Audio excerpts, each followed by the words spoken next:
I now give the floor to Ms. Massih Ali Najad.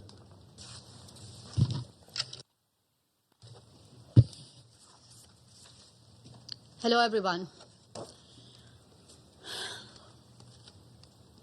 My name is Massih Ali Najad. I am a woman from Iran.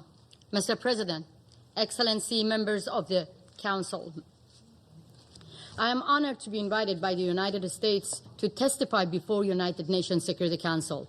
I am here today to warn you, on behalf of millions of Iranians, what is needed now to bring justice to those who order massacre in Iran is real and concrete action against a regime that do not understand the language of diplomacy.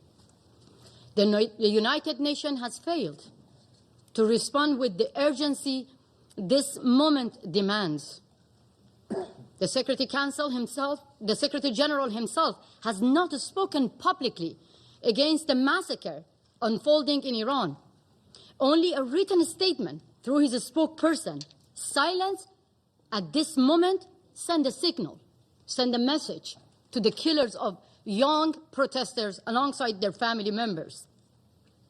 I strongly believe that the regime in Iran heard the clear message from the Secretary General. I think the members of this body have forgotten the privilege and responsibility of sitting in this room. Secretary General, I know you hear me. I want to directly talk to you. Why are you afraid of the Islamic Republic?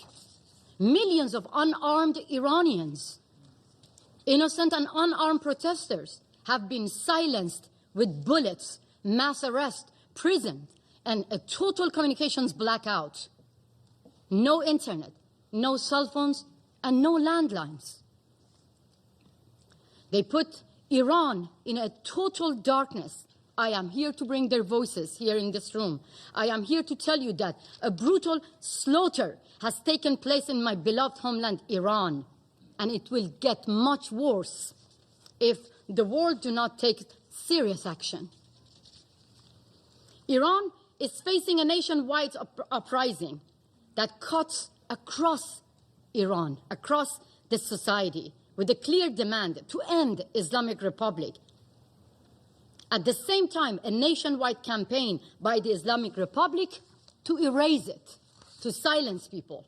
The protests start on December 28th, sparked by collapse of Iranian currency, but immediately turned into what Iranian people call it, a revolution, a total rejection against 47 years of tyranny and oppression. Protests spread to more than 100 cities and involved every layer of the societies. Shopkeepers, workers, teachers, nurses, and those who wave the historic lion and sun flag, and those ethnic minorities, including Kurds, Baluch, all other minorities, men and women, shoulder to shoulder in the streets. When it comes to freeing Iran, I have to say that loud and clear, that all Iranians are united. From Tehran to Tabriz, to Rash to Ahvaz, from major cities to small towns and villages, that we barely even heard the names of those small towns and villages in the media. They are in the street. Millions of Iranians flooded into the streets, demanding that their money stop being stolen and sending to Hamas, to Hezbollah, to Houthi, the money of the workers, the money of innocent people who do not have now the capability of to buy a bread. The entire nation looking at freedom right now. What followed was regime using military weapons, AK-47 against innocent people. According to Iran International media broadcasting, the death toll has passed more than 12,000. Just a day later, CBS reported more than 20,000 people have been killed, and they are not the numbers. They are not the statistics. We don't even know the real numbers. Citizen journalists from inside Iran have sent videos showing piles and piles of body bags on the top of each other. Iranians exile. Because of the internet shutdown, they zoom in to make sure whether their relatives and their beloved one are on the body bags or not. I myself have received urgent phone call and phone messages from Iranians, thanks to Starlink, inside the country, asking outside world for urgent help. They welcome when President Trump offered to rescue unarmed people being shot in their heart, in their chest by the security forces inside Iran. One activist who cannot be named for his safety told me, the streets are full of dead bodies. They are finishing off the injured in the street. They told me the security forces have stormed into hospitals and taking away the injured. I have also received multiple messages from families of victims who say the security forces forced them to pay money to take the dead body of their beloved one to bury them. On January 8, 2026, the Islamic Republic shut down the internet and imposed a technical blackout. Not to stop protests, because people are fed up and they are in the streets anywhere, but to hide their crimes, their brutality. This was not a technical mistake or failure. It was deliberate. When a regime turns off the internet during mass killings, and at the same time, the leaders of the same regime using the privilege of freedom of speech on social media to mislead the rest of the world, it is not about restoring order. It is about destroying the evidence. If it was not for Starlink inside Iran, we couldn't have been able to have even these informations. The Islamic Republic does not limit its crimes within its own borders. They kill their opponents at home and target those who expose their brutality abroad. Here, even here, on US soil, and every corner of the world, in Europe, in Canada, in Australia, everywhere. And they are not alone. This is called transnational repression, and the Chinese government helping them, Venezuelan dictators are helping them, Russian mobsters being hired by the Islamic Republic to target their dissidents and opponents beyond their own borders. I now address the representative of the Islamic Republic directly. You have tried to kill me 3 times. I have seen my would-be assassin with my own eyes in front of my garden in my home in Brooklyn. In the United States of America, in the courthouse, I have seen my would-be assassin confessing that they have been hired by the Revolutionary Guards to end my life. My crime? Simply echoing the voice of innocent people that you killed them. Your leader, Ali Khamenei, he ordered my killing. He said that American agent who compared compulsory hijab to the Berlin Wall must be killed. I am that woman, and I am not the agent of America. I have agency, but I am thankful to American government and the law enforcement to protect my life. And it was not, if it was not the protection of the law enforcement, I couldn't have been here to testify for millions of people who are facing the same killers, facing the same terrorist regime in my country. Yes, protection matters.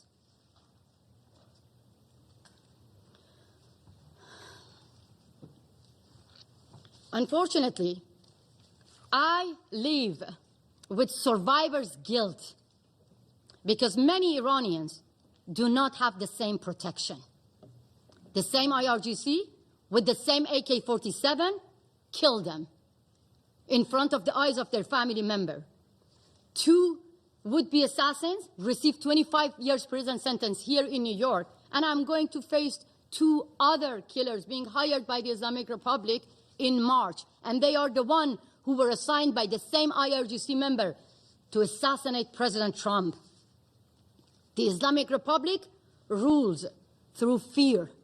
It makes people disappear from public life, from memory, from history. So today, I want to record the names of those who refuse to be afraid and erased. Setayesh Shafi'i, 20 years old. Before the internet was cut, she wrote on her social media, "They are cutting off my internet, but I love you all." She was killed by the Islamic Republic IRGC. Raybin Moradi, 17 years old, shot in the back, a young football player. He was killed by the same IRGC. Mehdi Zadparvar, a popular athlete. He wrote on his Instagram before going to the street, "I know I may be killed, but I have no fear. I want my rights." He was killed by the same IRGC. Siavash Shirzad, 30 years old. His family begged him not to go to the streets because of his safety. He said to his family, "I go to the street to celebrate the victory of our revolution because President Trump promised to rescue our lives." He was killed by the same Revolutionary Guards. Negin Qadimi, 20 years old. She died in her father's arms after being shot by the Revolutionary Guards member.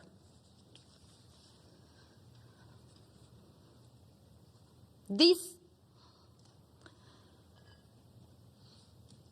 feel guilty that I don't name the rest. The list of names goes on and on.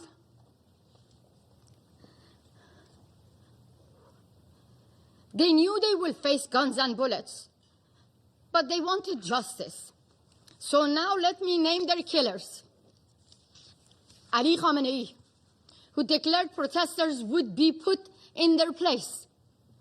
Judiciary Chief Ghulam Hussein Mohseni Ejei and the IRGC commanders who publicly vowed punishment would be maximum.